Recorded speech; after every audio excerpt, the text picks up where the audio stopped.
Okay, hello everyone. Thank you all for joining us for today's webinar, 7 Reasons Why Nonprofits Should Reconsider Facebook Groups with Morgan Berman.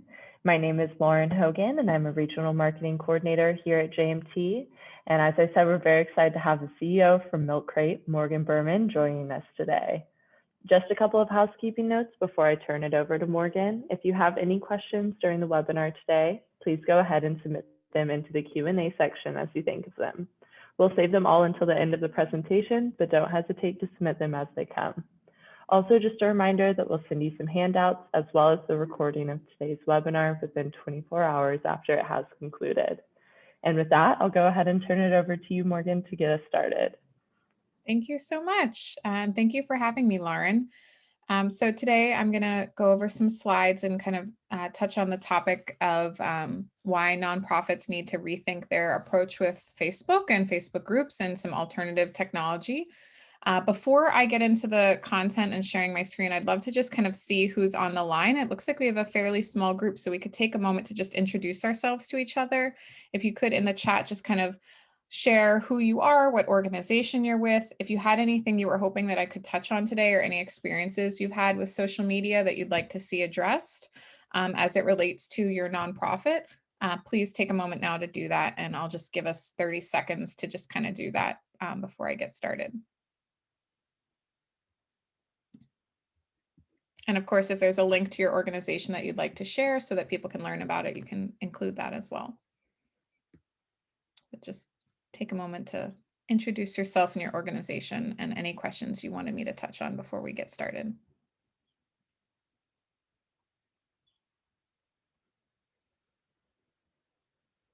Great, we've got Lee Perry from Kidsake Foundation, Clifford from the Brookhaven Disability Task Force. Great. Anything, and again, just feel free to include anything that you want me to touch on today, or if questions come up as I'm talking, I definitely encourage you to enter those questions in the chat. That way at the end, we won't have the long awkward silence. The questions will already be there waiting for us if people don't have them right off the top of their head. We've got Andy from Presbyterian Senior Services. Great, hi. Great, yeah, please do feel free to share your links. We'd love to see that. Oh, okay, great. So it sounds like you guys don't yet have a social media presence and you're trying to figure out how to use social media. Okay. This presentation is a little bit more about how not to use Facebook, but I will also be presenting how Milk Crate apps are a great tool for nonprofits. So this might hopefully trigger some ideas of what product you might want to use that could be helpful, but then also how not to use Facebook for certain things or some of the limitations that it presents. So that's what we're going to be touching on. Okay, so I'm going to start sharing my screen and go to the slides. Here we are. So we've already kind of gone over the chat and to post your questions in there. We've done the introduction and now we're going to get started on the presentation and then we'll have a bunch of time at the end for Q&A. I'm going to make sure that I can see the chat. Let me just bring that up here so I can see that as we're going. Okay. So just a bit more about me. I am the founder, and I'm going to go into a full view here. So I am the founder and CEO of Milk Crate. I'm also the president of my neighborhood civic association. I'm on several boards of nonprofits, including the Energy Coordinating Agency, Philly Startup Leaders, and Almalinks. So while my company works with nonprofits, I also work inside of nonprofits on the board side. Before that, I worked as a nonprofit employee at several different organizations, including Planned Parenthood, the Maternity Care Coalition, and doing research at the University of Pennsylvania. My contact information is on almost every slide, so if you want to get in touch with me afterwards, you can certainly do that. Maybe Lauren, you can also just put it in the chat so people can get in touch as well. So the topics we're going to cover, I'm going to kind of go over some background on Milk Crate, just so you can kind of understand where I'm coming from, the work that I do and that my company does with nonprofits and technology and kind of social engagement. I'm going to go over some data that hopefully helps you kind of ground your thinking and how your nonprofit can use different technology and think about mobile versus desktop and who has access. And then I'm also going to explain some of the kind of foundational concepts when it comes to software around custom versus templated, and when an app makes sense, and then when Facebook groups don't make sense for an organization. And then we'll do Q&A, and we can kind of use those as launching points for anything else that's kind of under that umbrella around technology, mobile engagement, things like that. So, like I said, first, I just want to kind of explain a bit about what I do so you kind of understand where I'm coming from. So the company that I run is a platform that is built to serve nonprofits. And what we do is we help nonprofit organizations to boost engagement and track program impact. So most of you, from what I can tell, are working at organizations that run social service programs, youth enrichment programs, things like that. And those are the kind of organizations that we help so that they can better engage the people that they're serving. The way that we do it is our platform launches affordable mobile apps for nonprofit program audiences with an administration dashboard for the staff so that they can send out a push notification to everyone in your program, have a calendar of events so that people can sign up in the app, be able to see on the admin side who is signing up, who's checking in, which can be verified through the GPS of the phone, things like that. And we'll get more into those details. Why we do what we do is we know that what it's like to work at a nonprofit. Like I said, I've worked at them. I currently serve on the boards, and we know what a struggle it is to reach goals with limited resources. And so our mission is to help organizations achieve their mission through the use of affordable mobile apps for nonprofit programs. And really what we're trying to do is to create what I call this virtuous cycle where foundations give money to nonprofits to run programs. Those programs can then use mobile technology like Milk Crate to launch an app for the people that they're serving so that they can get instant updates, easy access to resources, easily sign up for events, chat with mentors, things like that. And every time they do one of those things, that becomes a data point. And we actually even created something called goals where you can track progress in a program so that the data that gets generated by your users using your app becomes actionable data for you, as well as inspiring data for your funders so that they keep funding you. And that data piece is a really crucial one that we're going to come back to when it comes to kind of why Facebook isn't necessarily a good investment for programs, because you're not able to see the data that's being generated, and you don't own the data, they own it. And we'll get into that in a minute. So the way that the platform, the Milk Crate platform works is kind of a drag and drop, choosing from ready to go features that match your needs, being able to set goals and upload content to the admin, and then being able to update and track your users over time using the admin dashboard as they engage with your mobile app over time, signing up for events, answering surveys, chatting, taking photos, answering poll questions, things like that. These are what some of the features can look like. So you've got your mobile interface for your user. You've got the admin dashboard where you're, creating the event or sending the push notification or managing the locations on your map where people can check in. All of these are features that we've already built that nonprofits can just pick from and drop into their app without having to pay for them to be custom built. Here's a quick example of a use case. The Committee of 70 built a program called WeVote, and they then launched a mobile app for it called WeVote using the Milk Crate platform. So every app is branded for the organization. And their goal is to get people to vote. They want people to be more civically engaged. And what they found was that there was an increase in instances of people viewing the voter guide, and voters are actually 50% more likely to vote after downloading the app at least 1 week before the election.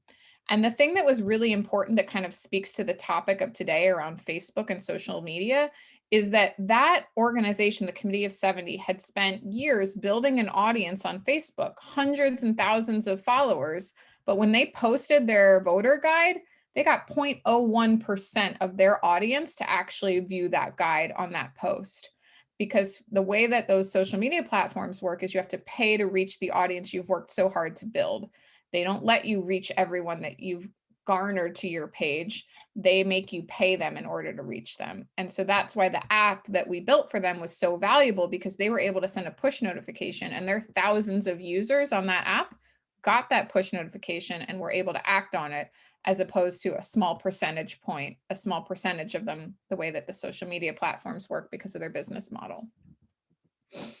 Now, hopefully this is an exciting, news flash around who has a smartphone, because I often hear from nonprofit professionals, they'll say things like, well, we serve an older audience, or we serve a lower socioeconomic audience, or I just don't think people are, have access to a smartphone. Smartphones are actually the most equitable way to try and reach people, because they're the most utilized tool for internet connection across all demographics. So you can see on the left, Americans of all ages are increasingly likely to say they mostly go online using their smartphone. And then the graph on the right, the majority of Americans have a smartphone, and that it is across every demographic. So you can see the age, race, education, income, geography, the vast majority in every category except for 65 and older, which is still 53%. So really promising data when it comes to thinking about what's the place that you should put the most effort is in a mobile optimized strategy when it comes to how to engage your program participants. Oh dear, I have a sneeze that is building. Go away, bad timing. Okay, I think I killed it. So when apps are valuable, kind of in summary, is when you have the goal to better engage your program participants and track data, when there's value to the end user, where they can complete activities, consume content, have one and two-way communication with someone, and when there's value to the staff, so a tool to help them better manage their program. We actually have a client, Jersey Cares, that runs a volunteer initiative where they're delivering food to seniors in Southern Jersey. And they have hundreds and hundreds of volunteers that they have to manage to get food out to all of these seniors. They said that their app is saving them $40,000 a year in staff time because of how much redundant manual work they used to have to do that they don't have to do anymore in terms of communication. So technology, social engagement, these are really powerful tools for nonprofits. You just have to know the right one to use for the right situation. So I'm gonna wrap up a little bit on Milk Crate, and then we're gonna get into Facebook in a minute. But finally, the other piece of when does an app make sense for your organization is, does the data have value to the staff and to your funders? So is it important for you to know that you got more people to vote, or you were able to log the volunteer hours, or you were able to show that the kids leveled up to each stage of participation in the enrichment program, et cetera. So if these things on this slide, if some of them are there for you, then that's when an app might make sense. If none of these resonate, then an app probably doesn't make sense for your program. I wanted to cover the difference between custom technology and templated technology, obviously specifically in the context of apps, but this is something that applies across the board. So when you're building something custom, it's a multi-step process that involves a lot of expertise and therefore a lot of money, because there's wireframing, building it, testing it, updating it. And typically, especially in the app space, we see this process taking at least a year, if not longer, and typically hundreds of thousands of dollars if you're building something from scratch that has all the functionality of a Milk Crate app, like profiles, gamification, chat, push notifications, content sharing. All of that stuff takes a lot of time and expertise to build if you're doing it in a one-off. However, the way that we're set up is to do it in a templated fashion. So the same way that you can go into Facebook and click create group, and then all those features are there ready for you. That's kind of how our system works, where it's already ready to go. You just customize it with your content, your brand, and your users. We're going to get into the differences, though, between Milk Crate and a Facebook group in just a second. This is just to kind of represent, we understand that resources are not always as abundant as the work, and we're trying to help create efficiencies so that you can save money, not have to manually enter in volunteer worksheets, which we've seen so many times, not have to pull together a million different communication tools to try and reach your audience. Really try and optimize and make more efficient the way that you communicate with the people that you need to communicate with, and then tracking their participation and reporting on it. so that we can go from this very frustrated manual process on the left to this much happier, automated, tech-supported process on the right. Because you're going to be saving time and therefore money. So getting into the meat of the presentation. So a few months ago, I wrote a blog post that I then converted into this presentation. And it's the 7 reasons why nonprofits should reconsider Facebook groups. And the rest of it is for their program. So these are the technical, economical, and philosophical reasons values-driven organizations like yours should probably reconsider relying on this tech giant for engaging with the people that you're serving. The first reason is that email invites often go to spam. So the first thing that when you build a Facebook group and you want people to join, they might not even see your invitation. The process of inviting someone to join your group is not something that gets put front and center in someone's face, and they might not see it either in their notifications or the email that they get. It often goes to spam. So even letting people know on day one that they should join is not an easy process. The other one is that even if they do see the invite and accept it, which is, sometimes not always the case, when you send an update or a message to your group with new content and posts, they won't see it unless they're regularly checking the app and they have their notifications turned on. So that can definitely be a barrier. A crowded alert feed, where if someone is in a lot of groups, like I'm in, I don't even know how many Facebook groups at this point, probably over a dozen. My notifications, if I don't log in for a while, I could have 20 notifications. I'm not necessarily going to check every single one. So that can really push an important thing down and I might miss it. I actually had a friend today who was trying to let people know about this important thing that's really relevant to me that I would want to do. And she was like, no one seems to be seeing this. So she started having to tag individual people in the post to say, hey, please take this survey about, how we're thinking about energy and sustainability in the city. She's the director for the Office of Sustainability in Philadelphia. And she was trying to get people to take her survey using Facebook, and Facebook wasn't showing it to people, even though people like me really want to know about that.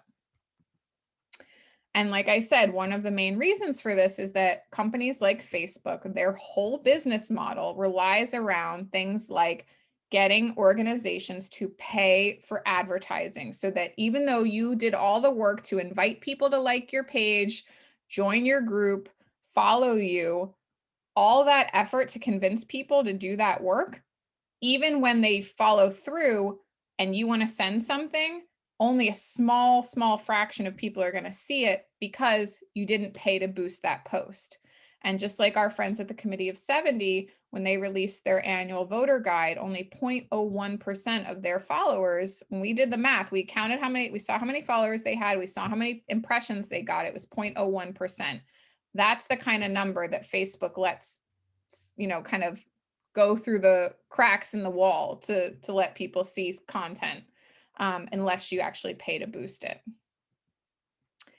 Then there's kind of the, societal issues we've seen with organizations like Facebook, where it's most likely some of those values that you have as an organization would come into conflict with some of the agendas that are giving free reign on Facebook. Not that Facebook necessarily is promoting certain things that are, against your values, but the lack of fact checking and the promotion of lies that can happen on Facebook can be seen as coming into conflict with the organizational values of certain nonprofits. And we've seen that boards are increasingly putting pressure on nonprofits to live their values, and funders are increasingly putting pressure on organizations to live their values in the tools that they use, the platforms that they use, where they invest their money, all of these things. And, there can be a perceived and justified conflict there. Another one is selling user data. So obviously the biggest part of Facebook's business model is selling user data. So when you are inviting people to Facebook, to a platform where you're trying to engage with them, all the data of them engaging with you and everything else that they do on Facebook is being tracked and sold to other companies that you have no idea what they're doing with that data. So there can be a direct conflict there, and also a very opaque one where you don't even know what kind of conflict could be happening because you don't know where that data is going.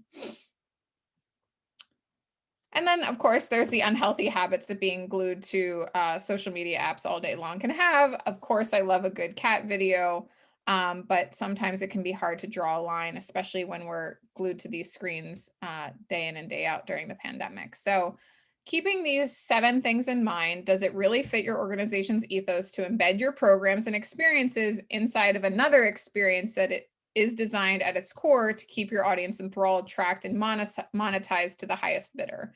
Was kind of my ending thought about why this can be problematic. Now, obviously, there are still some positive things that Facebook can do, including fundraising, awareness raising, and things like that for your organization. That's not the focus of today's talk, but I would certainly happily have you guys share if there's, a counterpoint. If you guys want to share some of the good things that you've experienced, we can certainly talk about that as well.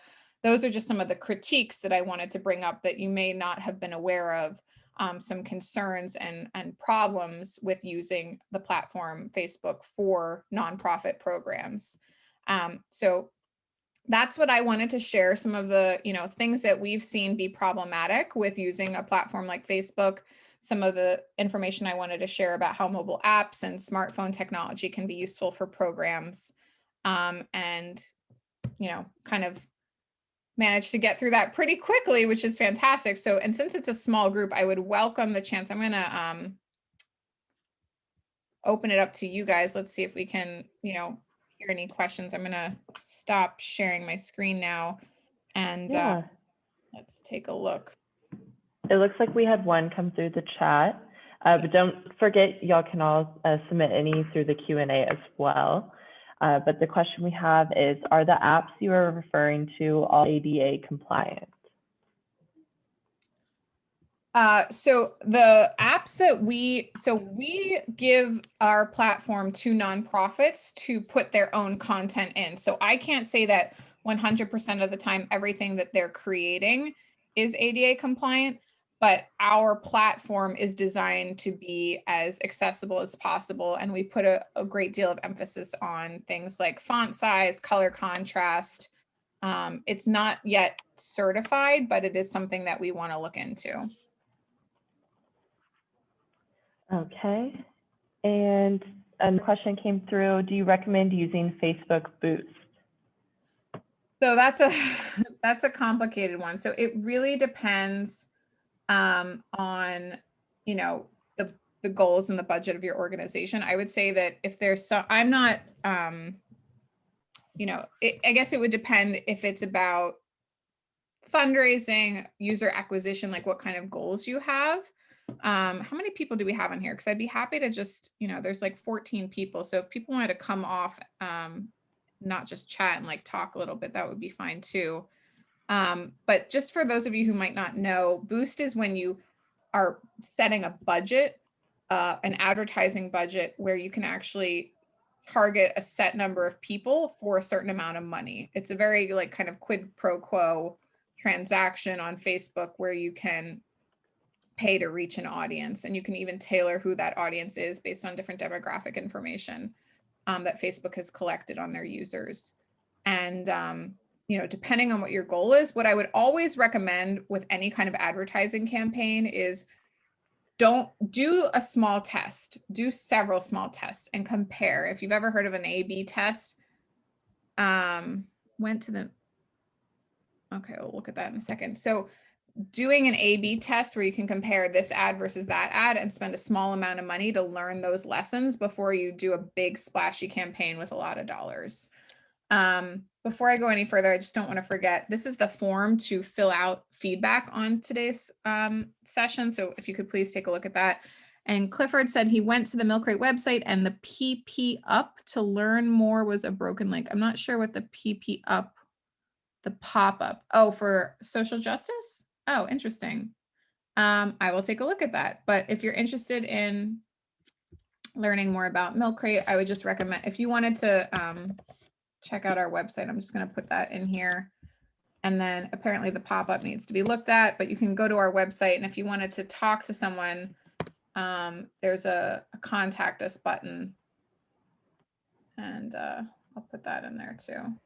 Yeah, and Morgan's email will also be included on the follow-up with the recording as well as her slides it also includes her email. So if y'all have any questions following, feel free to contact her as well.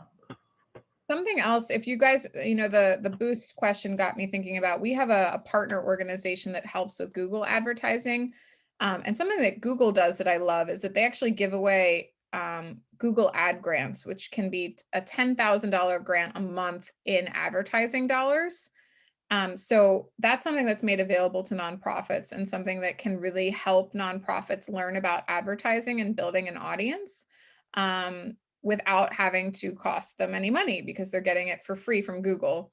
And there are companies out there that allow you to, that will kind of manage that for you. So if that's something you're interested in, you can also get in touch with me and I'll be happy to connect you with our partner that runs those programs. Clifford asked, are we affiliated with N10 and TechSoup? Yes. So I was actually a presenter at the last live N10, where I actually shared the Committee of 70s case study. They were one of our earliest clients. And so we got to share that story at N10. And we're actually negotiating a kind of discount program with TechSoup to sell our software through their kind of referral program. And I shared last month, I was on a TechSoup webinar because several of our clients are food access nonprofits that are using their Milk Crate app to help with food access, which has been a big focus of TechSoup for the last year. So I shared the story of Rolling Harvest, which is a volunteer gleaning program, and the Rolling Harvest app, which runs on Milk Crate. And then in June, I'm going to be sharing the Jersey Cares story, which I mentioned briefly. They're the organization delivering food to seniors that is saving $40,000 a year in staff time with their Milk Crate app. So yes, we are affiliated with both of those organizations. Great. We have a Q&A come through. You spoke of Facebook and the privacy and monetization aspects. Does this hold true for LinkedIn? So yes, it does. So all of these social media platforms, a big part of their kind of business strategy is tracking user data and selling it. And so whether it's, any of them, I mean, that's really how they monetize, is through advertising by targeting ads and selling user data. And that's just the nature of that kind of company and that kind of product. And what Milk Crate offers is an alternative where you have a lot of the same functionality, chat, activity feed, push notifications, a calendar, content, everything, a lot of the same things, but it's kind of my COO calls it a walled garden, where it's your users, your data. There's no paywall between you and them, and nobody is monetizing their data except you, if you choose to, in terms of like seeking, donations or something. Can you share info of a current user to ask them questions? So we have dozens of clients that, are happily using Milk Crate's platform to run their nonprofits. We don't just give out their information because I'm sure you can imagine if you were our client, you wouldn't want a bunch of random people bugging you all day long. If you would like to first talk with us so we can see if you're a good fit, and then we can make a recommendation to talk to one of our clients. We put a few steps in there just to save you time and spare our clients. So that can definitely be a step in the process though, for sure. And we have a bunch of testimonials, including videos on our webpage. If you click on the top, you'll see there's a testimonial page where we've, to kind of save them some effort, just recorded their highlights of why they like working with us. Perfect. Questions about social media, about Milk Crate, technology for nonprofits in general? Yeah, it looks like we have another question here. So what is the key difference or differences between a Facebook group and an app? Great question. Yeah, so I'm going to kind of go back to what I was talking about a moment ago, which is that idea of a walled garden. So a Facebook group is built on the Facebook platform. So your followers or your group members, they are Facebook users first. So Facebook can see everything that they're doing. They have complete control and ownership of that data, and they can sell that data. In addition to that, Facebook can also create a divider. So over here you have your user, and over here you have your group and your content that you want them to have access to. And then right here is Facebook's wall, and they want you to pay money in order to lower that wall down. And if you don't lower that wall, they only let a little bit of people come over to see your information. And that's basically their business model, is they're charging to create cracks in their paywall. And whereas an app that you own and control, like the ones that Milk Crate builds, if you send a push notification, everyone that's subscribed or that's created an account gets it. If you post content on the home screen of your app, everyone that opens up that app will see it. Whereas with Facebook, as you know, it's constantly that feed that has ads and has sponsored content and has things that have been boosted and whatever, where you're not in control of what people see in a Facebook environment. Whereas when it's your app, you can control it. I guess that's the main point, is about control and ownership, which have a lot to do with, the success of what you're trying to get done, which is get information to people, have people share information back.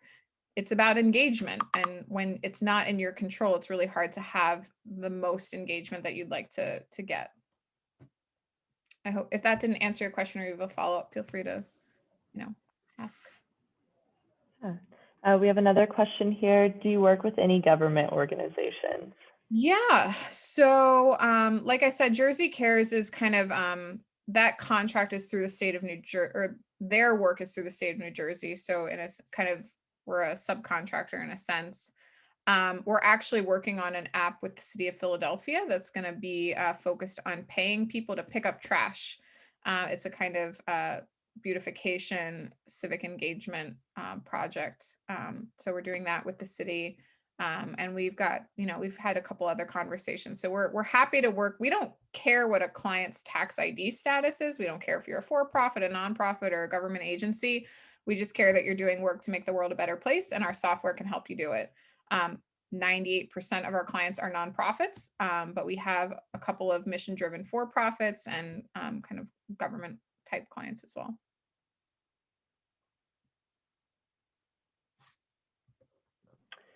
Okay, great. And we have another question here. How does support and pricing work with Milk Crate? Yeah, we actually have a page on our website as well, but basically it's all tiered. So based on the needs of your organization, you're going to fall into one of three categories. Everything is designed to be as affordable as possible. So that's why we're not building this from scratch. We're doing it in a templated fashion so that it can be quick and easy for you and for us to kind of get the job done that needs to get done without it costing too much. So it's instead of it being hundreds of thousands of dollars to launch the app and support it, it's maybe a few $1,000s to launch it, a few $100s a month to support it and manage the data and things, storage and things like that. But we can have that, if you're interested in working with us, you can obviously send me an email or contact us through the website. And then, based on the kind of initial conversation we have, we'll have a clear idea of which tier makes sense for your organization, and we can put together a proposal. We also do a lot of work helping nonprofits get funding from foundations. We know that what we do is pretty new. And it's something that is new to nonprofits, it's new to funders. And so we're really excited to kind of help get the word out to funders about how this can help them make their investment in you more efficient and kind of boost capacity. So like that Jersey Cares example, saving $40,000 a year, that's a number that really gets nonprofits excited or foundations excited. They're like, oh, well, if I give a, $15,000, $20,000 grant to help make this happen, this organization is going to be saving money, just in year one. So that's something that can really get them excited. So we like helping make that happen. And we've worked with 4 different foundations over the last couple of years to fund apps. Great. Well, that looks like that's all the questions we had come through. Did you have anything that you would like to add, Morgan?